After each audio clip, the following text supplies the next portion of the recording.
sudah masuk dari perbandingan agama itu, barulah mereka takluk. Maka ilmu perbandingan agama itu bagi orang yang hidup sekarang, terutama anak-anak muda ini, sangat diperlukan sekali Bapak Ibu Saudara. Karena Indonesia ini mayoritas umatnya itu hidup di bawah garis kemiskinan. Pendidikannya itu ada yang rendah, bahkan ada yang tidak sekolah.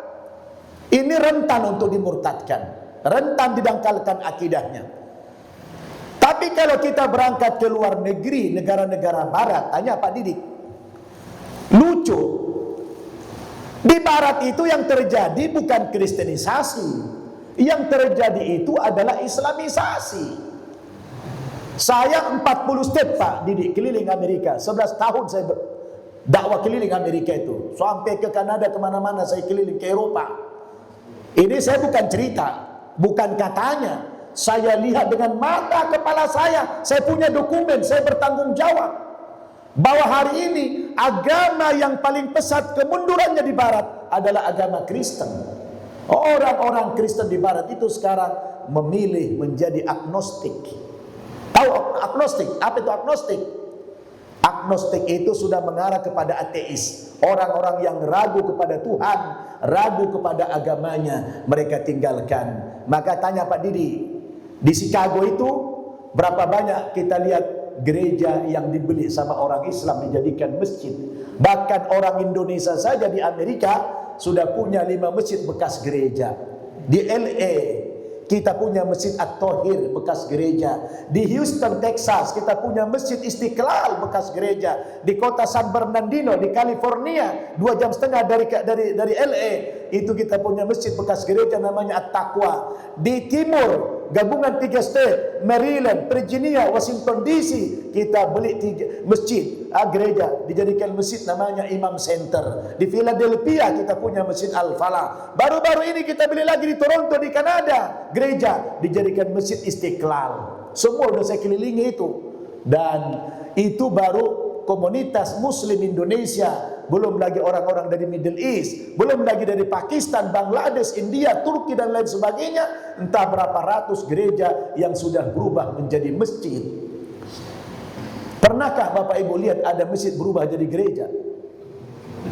Di mana itu ada? Gak akan ada di muka bumi ini, betul? Kalaupun ada itu karena ruislah aja. Karena ruislah dibangun, dibongkar masjid, kadang jadi tol, kadang jadi macam-macam, tapi bukan jadi gereja, betul? Satu-satunya mungkin masjid yang jadi gereja itu hanyalah di Spanyol. Hanya satu-satunya. Di Andalusia, di Spanyol, di Cordova. Itu bukan karena dijual dari masjid-masjid, itu karena kekalahan umat Islam, diambil alih kekuasaan dari pemerintahan Islam waktu itu oleh Katolik. Jadi bukan dijual, karena kalah saja penguasanya. Jadi unik. Di barat agama itu sudah mereka tinggalkan. Ya. Saya jumpa di Las Vegas, mu'allaf orang Amerika. Saya tanya, "Kenapa you murtad? Masuk Islam. Kenapa jadi mu'allaf, murtad dari Kristen?" Dia bilang apa? Wah, gak sanggup jadi penganut agama Kristen. Karena di Kristen itu besar sekali infaknya, persepuluhan itu 10%. Sementara pajak penghasilan di Amerika ini 30 sampai 35%. 35 diambil negara, 10% diambil gereja. Gak sangguplah di Kristen. Karena apa? Karena persepuluhan itu wajib Bapak Ibu. Lalu Anda masuk Islam? Iya. Gereja saya pun sudah dijual katanya. Cuma ada yang aneh, saya boleh tanya Ustadz, katanya. Iya. Saya dulu kan kabur dari gereja, masuk Islam ini karena takut dengan persepuluhan. Tapi saya ternyata begitu masuk Islam, infak saya lebih daripada 10%. Cuma anehnya dia bilang, setiap kali saya berinfak, kok malah dibalas sama Allah. Dulu saya berinfak, kok tidak pernah dibalas. Oh, saya bilang bercanda. Dulu kan kamu Tuhannya mati, saya bilang. Jadi nggak dibalas. Sekarang kan Tuhan kamu kan hidup, maha kaya, saya bilang. Makanya kalau kamu berinfak dibalas Allah berlipat-lipat. Man dzalladzi yuqridullah qardan hasana fayudha'ifahu lahu at'afan katsira. Siapa yang meminjamkan hartanya di jalan Allah, maka Allah ganti dengan yang berlipat-lipat-lipat, itu unlimited, tidak ada batasan. Bahkan dalam ayat yang lain, matalul ladzina yunfiquna amwalahum fi sabilillah kamathali habbatin ambatat sab'a sanabila fi kulli sumbulatin mi'atu habba wallahu yudha'ifu man yasha wallahu wasi'un alim. Orang yang berinfak itu diganti oleh Allah 700 kali lipat, bahkan lebih daripada itu. Jadi Bapak Ibu, unik. Di barat agama itu ditinggalkan orang, tapi di negara kita agama ini semakin pesat perkembangannya. Pertanyaannya, kenapa itu terjadi? Karena masyarakat kita banyak yang berhasil dimurtadkan karena urusan perut ke bawah. Urusan perut ke bawah, karena lapar, karena miskin, karena kawin. Betul? Ya, ya seperti inilah.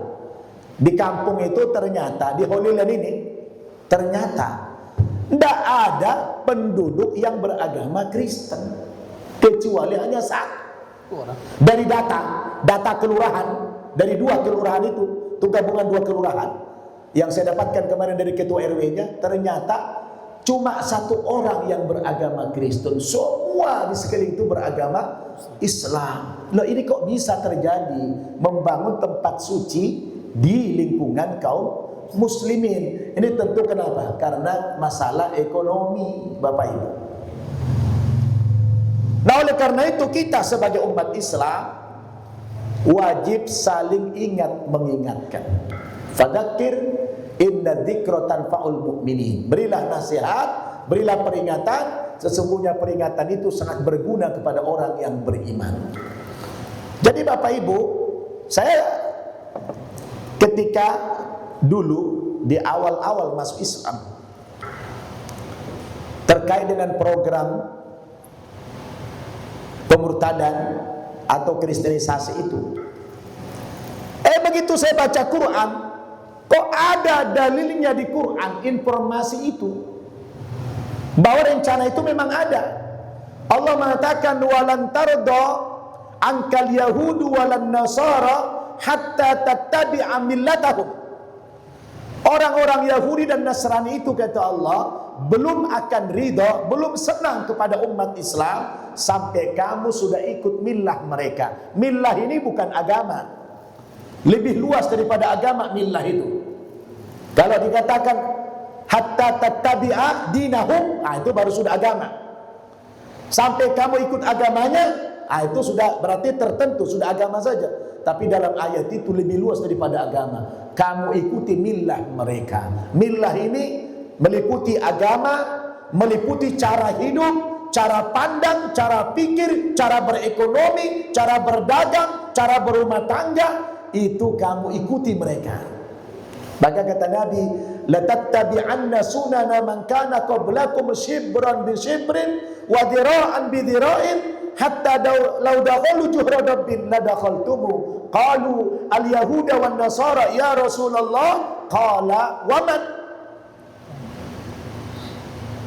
Kamu nanti sepeninggalku, kata Nabi, pasti suatu saat akan mengikuti jejak-jejak sunnah-sunnah orang kafir sebelum kamu.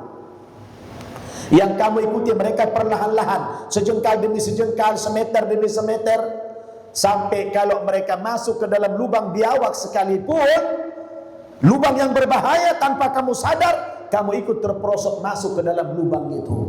Sahabat bertanya, qalu al-yahuda wan nasara ya Rasulullah, orang kafir yang Tuhan maksud, yang kami ikuti sunnah-sunnah mereka, ya, apakah orang Yahudi dan Nasrani yang Tuhan maksud ya Rasulullah? Kata Nabi, siapa lagi kalau bukan mereka yang aku maksud?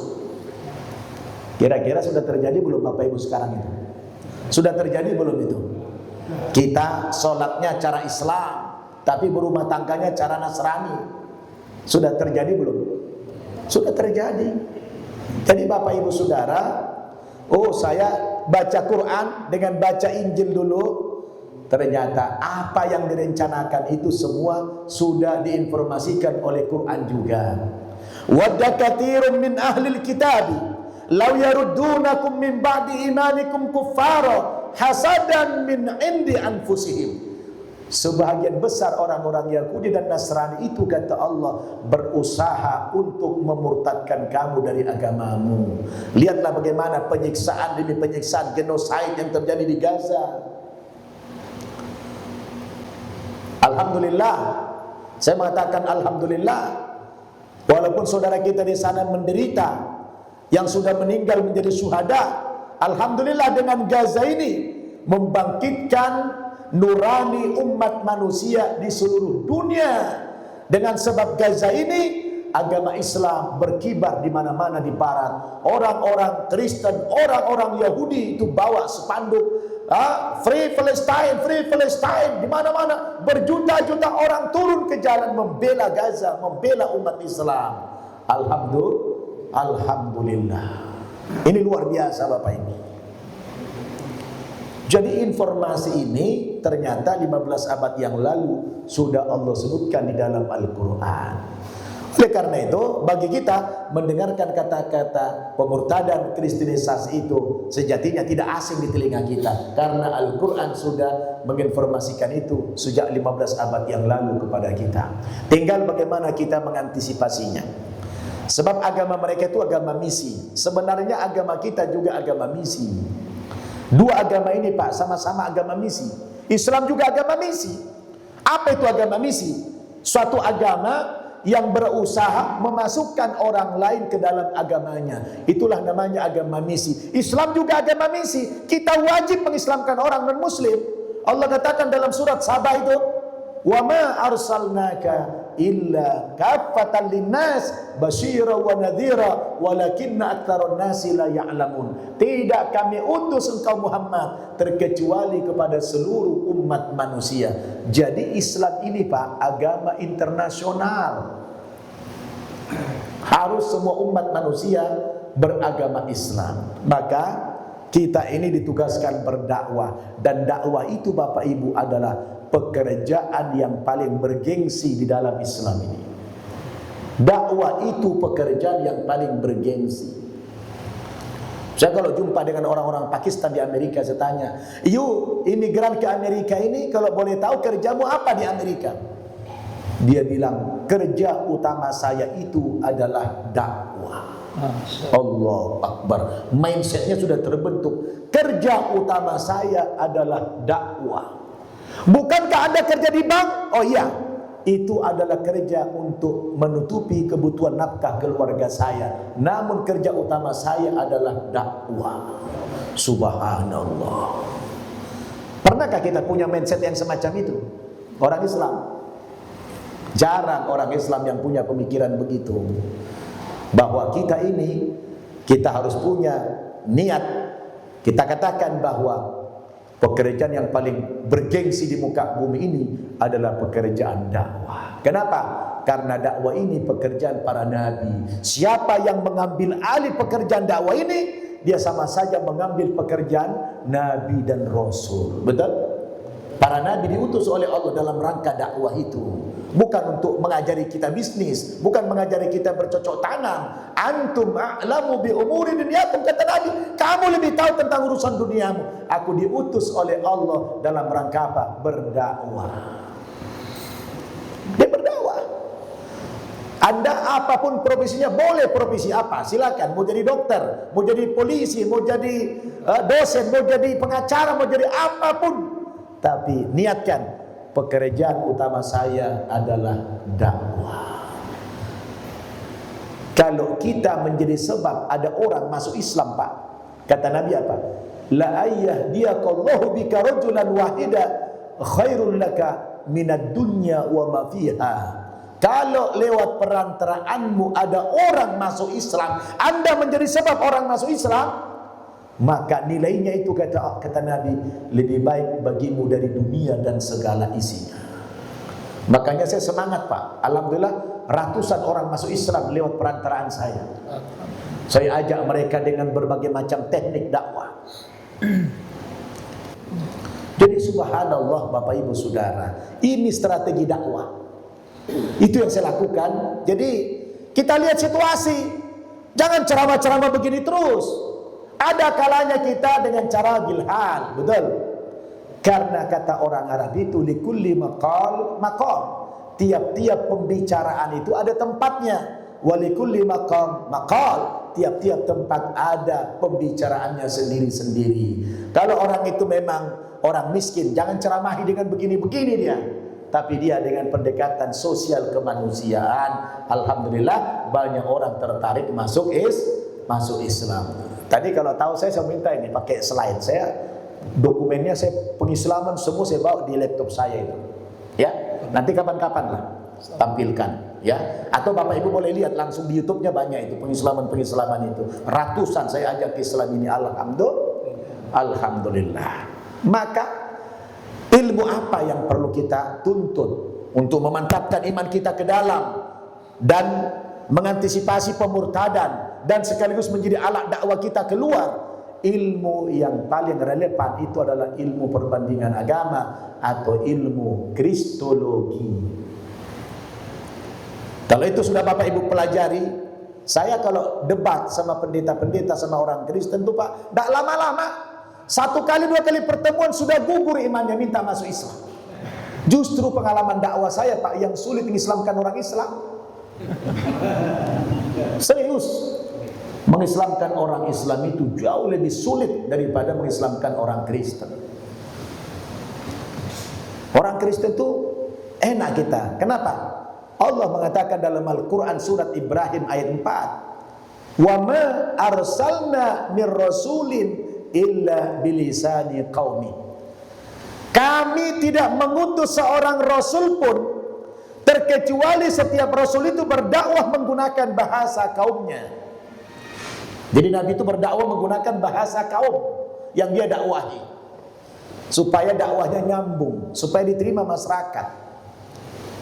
Dalam konteks sekarang kita berdakwah itu kemanapun pergi, gunakanlah bahasa masyarakat yang kita dakwahi, yang mereka pahami. Kebetulan ini orang Jawa yang tahu bahasa Indonesia, maka saya dakwahnya pakai bahasa Indonesia. Tapi kalau kita pergi ke Ambon yang tidak tahu bahasa Indonesia, mau nggak mau kita belajar dulu bahasa Ambon. Pergi ke Batak sana, pakai bahasa Batak. Tapi makna ayat itu lebih luas lagi. Lebih luas lagi maknanya, bahwa bukan sekedar orang Batak dakwahi pakai bahasa Batak, orang Jawa pakai bahasa Jawa, orang Ambon pakai bahasa Ambon, tapi maknanya lebih luas lagi. Orang Kristen dakwahi menggunakan bahasa Kristen, orang Hindu pakai bahasa Hindu, orang Buddha pakai bahasa Buddha. Maksudnya apa?